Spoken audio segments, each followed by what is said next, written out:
झेंड्याची दोरी ओढण्यासाठी मुंबई ते हिंगोली, मात्र न्यायासाठी उपोषण करणाऱ्या नागरिकांचे अश्रू दिसत नाहीत का?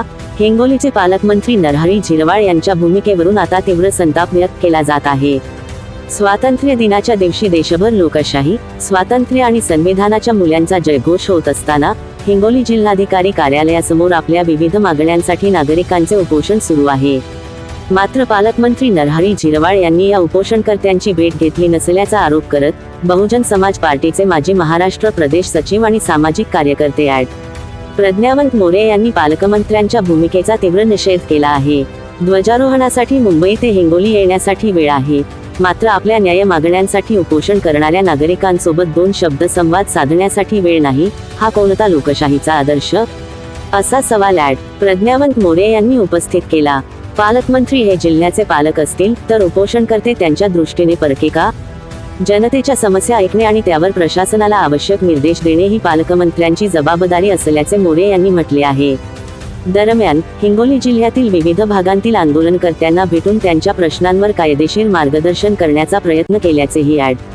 मोरे यांनी सांगितले. मात्र स्वतःच्या आत्मदहन आंदोलनामुळे काही आंदोलनकर्त्यांना प्रत्यक्ष भेटता आले नसल्याची खंत त्यांनी व्यक्त केली.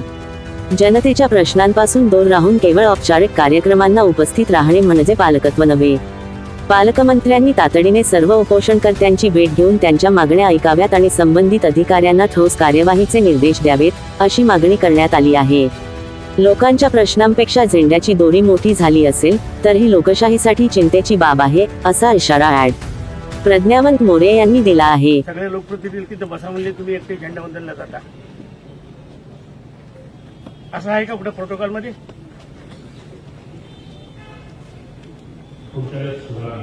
नाही तसं नाही साहेब, प्रश्न प्रशासनाचा आहे ना. शिवाय कलेक्टर तुम्ही दोघं जण क्लिअर बसा म्हणाल तिथे, इथं बसायला सोय केली असं म्हणले ते. आणि तुम्ही सुद्धा म्हणले आहे ना विचारावं लागेल तर तुम्ही म्हणले बसा तिथं.